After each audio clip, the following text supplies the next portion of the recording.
Ça, ce n'est plus physique, ce n'est plus matériel, c'est spirituel. Amen.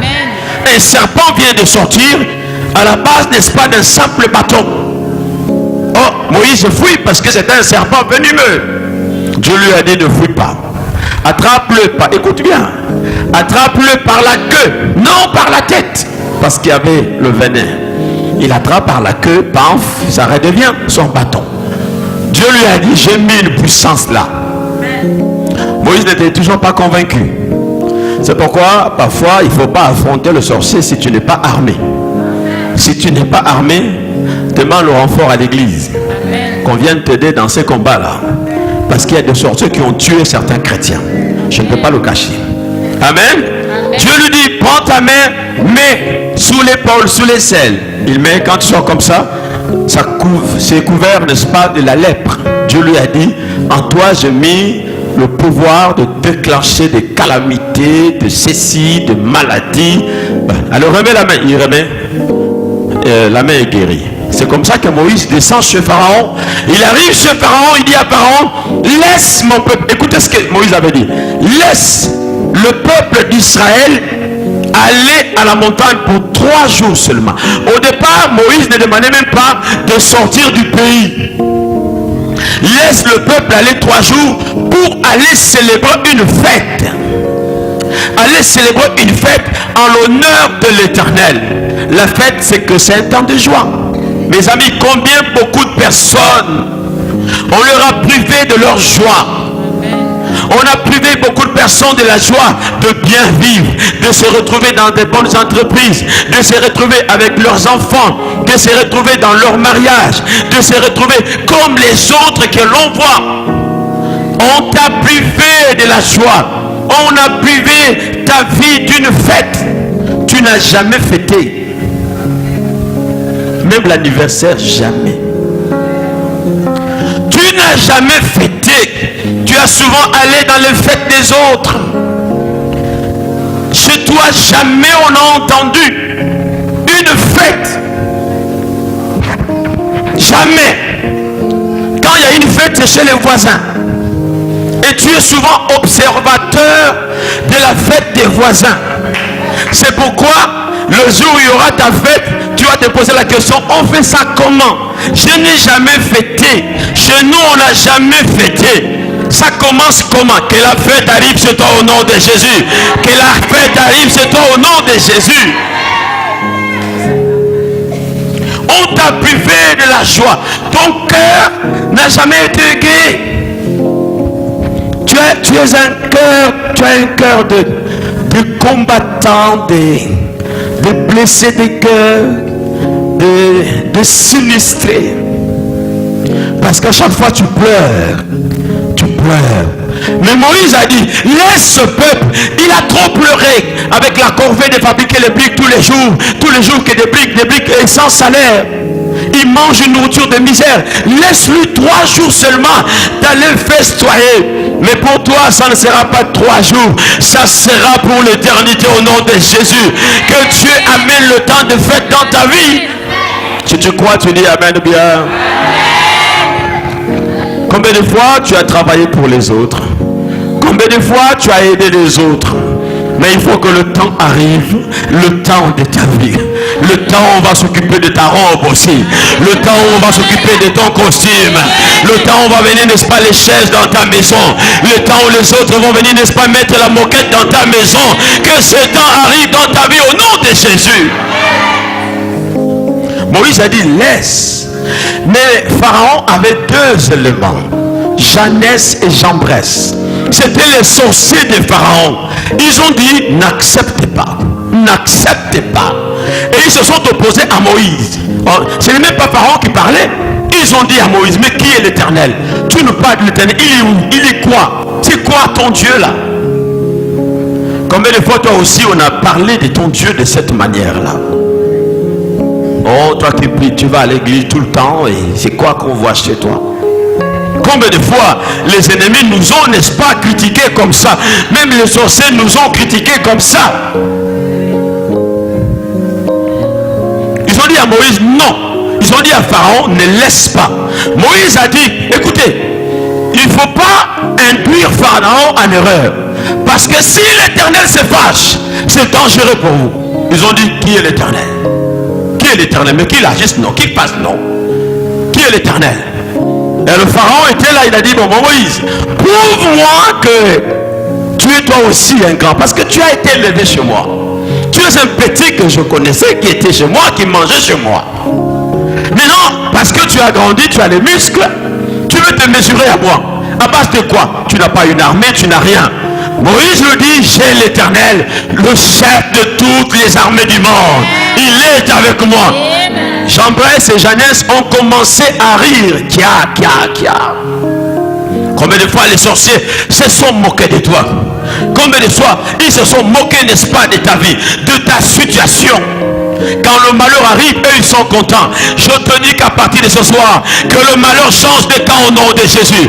Que le malheur change de camp au nom de Jésus. Que le malheur change de camp au nom de Jésus.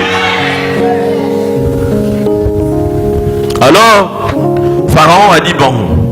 Il a dit à Jean-Bresse et Jeannès, arrêtez d'abord. Moïse, prouve-nous que tu es fort. Moïse a dit, écoutez, vous voyez mon bâton là? Oui.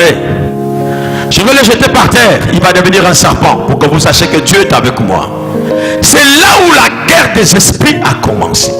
C'est esprit contre esprit. Mais que le meilleur gagne. Je vais te dire ceci. Le combat contre les sorciers, c'est un combat terrible. C'est le meilleur qui va gagner. Oh. Ce n'est pas parce que tu as la Bible. Parce qu'un sorcier peut manger ta Bible. Il y a un sorcier qui a mangé la Bible d'un pasteur. Après, il a fait boire l'alcool au pasteur. Il lui a fait fumer. Il a dit, allez, couche-toi, le pasteur, il dort. Et la police a arrêté le sorcier. Parce que si c'est la police qui prend, si c'est la police du pays qui prend ta défense, mon ami, tu as des problèmes. Va jeûner, va sur la montagne, va au bord de mer, va faire pousser la barbe là-bas avant de venir. C'est que tu as vraiment des soucis. Amen. Si c'est la police, nous avons notre police. Nous avons notre armée. Nous avons nos armes à nous. Nous avons nos combattants. C'est pourquoi Élisée avait dit à Géasi, son serviteur, ne crains pas, ceux qui sont avec nous sont plus nombreux que ceux qui sont avec eux. Et Géasi a dit, mais ils sont où? Nous sommes deux. Alors l'Éternel, la Bible déclare que Élisée a touché les yeux. Il a dit que Seigneur, qu'il voit. Pouf, les yeux s'ouvrent. Et il voit des myriades d'anges, des combattants, des armes puissantes, prêts à taper, prêts à connaître. Il a dit, oh, ouais, je suis content. Nous sommes forts. Amen. Dieu va t'ouvrir les yeux. Tu vas voir dans une vision combien, n'est-ce pas, tu es fort, combien une armée te garde, combien une armée te protège.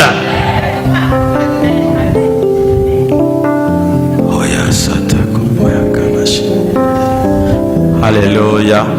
Et c'est comme ça que le combat s'est engagé. Alors Moïse a jeté le bâton par terre qui devient un serpent.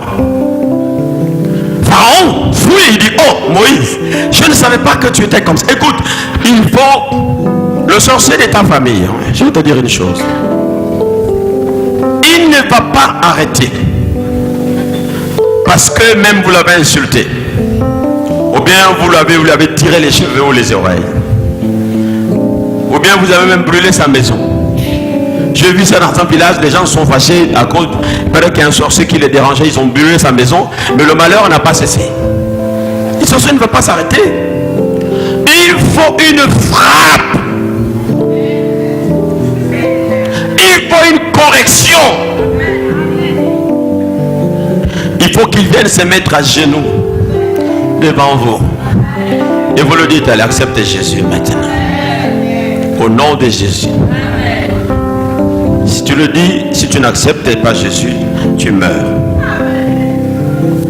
Amen.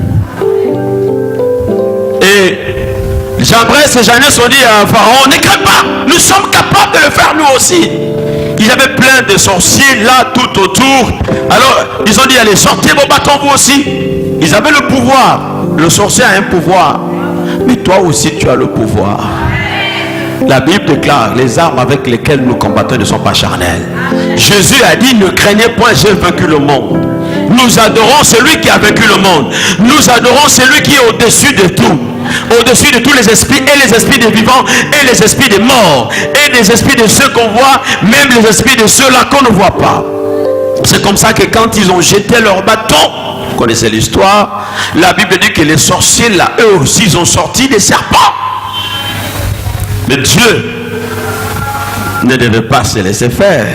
C'est la guerre des esprits. On va voir qui est le plus fort. Plusieurs serpents sont sortis là. Pharaon il a eu peur lui-même. Et peur de Moïse, et peur de ses propres sorciers. Mais l'Éternel des armées, le serpent de Moïse, était un serpent formidable. La Bible dit il a commencé d'abord parce qu'il y a des serpents qui mangent les serpents. Vous n'avez jamais vu ça? Il y a des serpents qui mangent les autres serpents. Mais avant qu'il ne le mange, il doit d'abord le tuer. Lui infliger une grosse morsure avec un gros venin. Après, il va l'avaler.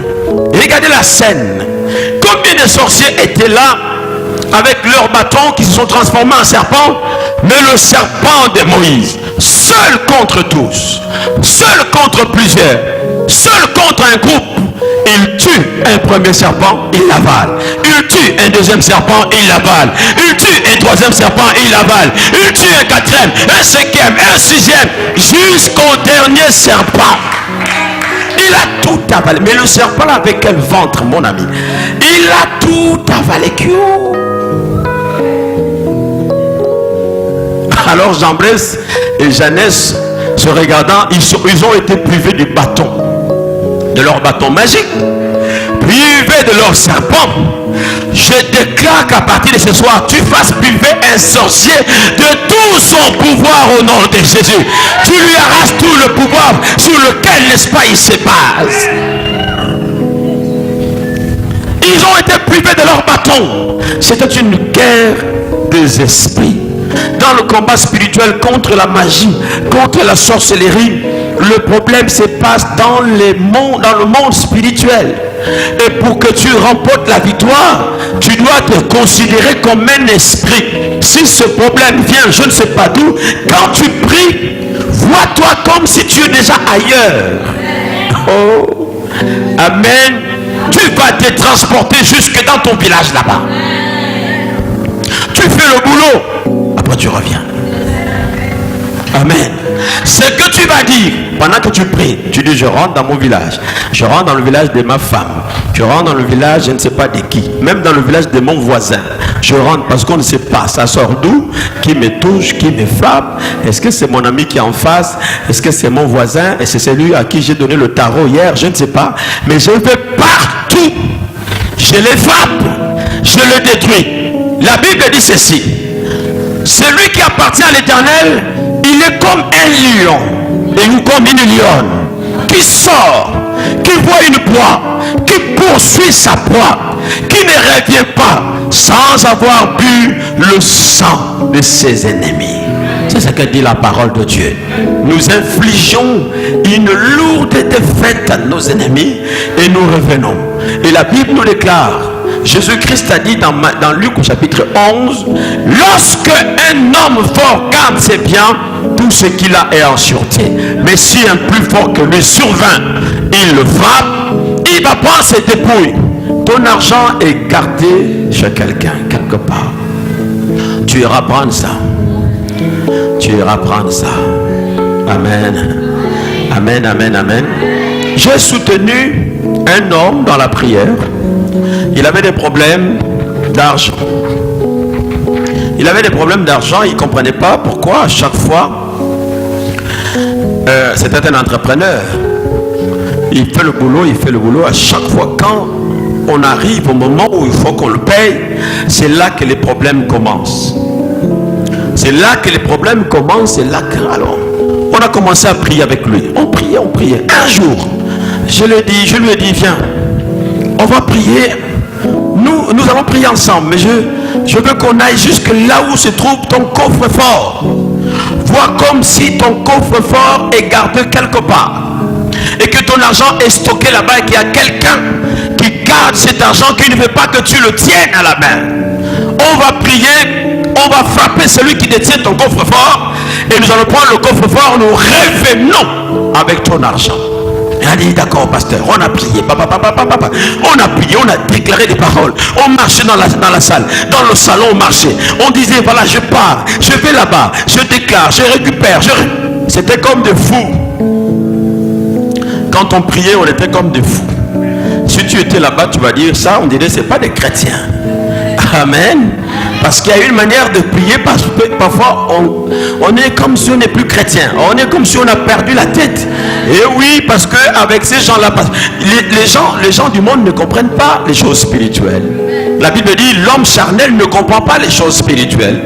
Quand tu lui parles des choses spirituelles, pour lui, il croit que tu es malade ou bien tu as perdu la tête.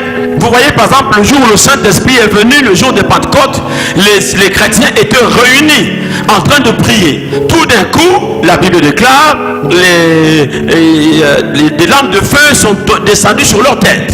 Ils ont commencé à prier, ils parlaient en d'autres langues. La maison était secouée. Or, la ville, à cette période, il y avait beaucoup de pèlerins. Beaucoup de personnes venaient de tous les pays. Ils sont venus pour le pèlerinage.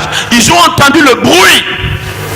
Ils ont entendu le bruit et la Bible déclare que les gens ont accouru là-bas pour voir qu'est-ce qui se passe. Et quand ils arrivent, ils trouvent 120 personnes comme nous là. Et puis quelqu'un parle en d'autres langues, d'autres. Et puis ils ont dit non, mais il est à peine 9 heures. On ne boit pas à 9 heures. Mais eux, ils ont bu à 9 heures. Non, ce sont des fous. Ce sont des malades. Amen, amen. Il y a des moments où on va croire que tu es devenu fou. Tu es devenu folle, tu es devenu malade. Et tellement que tout le monde disait, les fous, les malades. C'est comme ça que l'apôtre Pierre sort. Il commence à leur parler, armé d'un esprit fort, d'un esprit supérieur. Il a dit, écoutez, homme frère, il est à peine 9 heures. Nous ne sommes pas des fous. Nous ne sommes pas des malades. Mais nous venons de recevoir ce que vous n'avez pas. Nous venons de recevoir ce qui vient du ciel. Ce que le Père avait promis. Jésus vient de nous baptiser de son Esprit Saint. C'est pourquoi vous entendez, nous parlons en d'autres langues. Là où ils étaient, chacun commençait à être convaincu. Et à la fin, ils ont changé. Ils ont dit, aidez-nous nous aussi à avoir ce que vous avez. Amen, amen, amen. Dans la guerre des esprits, nous sommes des esprits. Dieu a dit à Moïse, je vais terminer. Dieu a dit à Moïse, écoute Moïse, tu ne pourras pas sortir mon peuple. Vous savez, là où vous êtes là, il y a des personnes qui ont une mission. Là, il y a des personnes que le Seigneur a déjà désignées pour mettre fin à une activité démoniaque qui sévit dans leur famille. Amen. Je dis qu'il y a des personnes ici qui ont une mission de Dieu. Et quand tu as une mission de Dieu, Dieu va te donner un esprit supérieur. C'est pourquoi Dieu appelle Moïse, il dit à Moïse, écoute, viens, je te fais Dieu pour Pharaon. En d'autres termes, ce que tu veux, tu le déclares, ça va arriver. Parce que ce Pharaon était entouré de beaucoup de magiciens, de beaucoup de sorciers. Il faut un pouvoir supérieur à tous ces magiciens, à tous ces sorciers, pour libérer le peuple d'Israël. C'est pourquoi il a dit, je te fais Dieu pour Pharaon. Que Dieu te fasse Dieu pour tous ces sorciers, toutes ces puissances démoniaques qui pourrissent, n'est-ce pas, la vie de tes enfants, qui dérangent ton mariage, qui dérangent ton travail. Tu deviens Dieu pour donner les ordres, pour commander, pour dire des choses qui vont arriver. À partir de ce soir, tu vas commencer à parler, tu vas commencer à dire les choses, tu vas commencer à amener les choses qui n'existaient pas dans ta famille. Tu vas dire, j'amène ceci dans ma famille, j'amène les mariages, j'amène les voitures, j'amène les maisons, j'amène les études, j'amène, n'est-ce pas, un niveau avancé. Amen, amen. Parce que tu deviens un petit Dieu.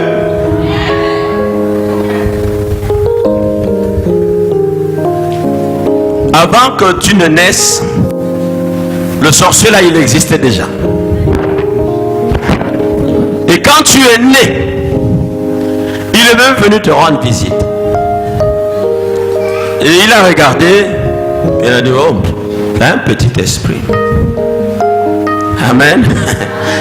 C'est un petit esprit qui vient de naître. Et tu as grandi. Et c'est toi qui veux faire la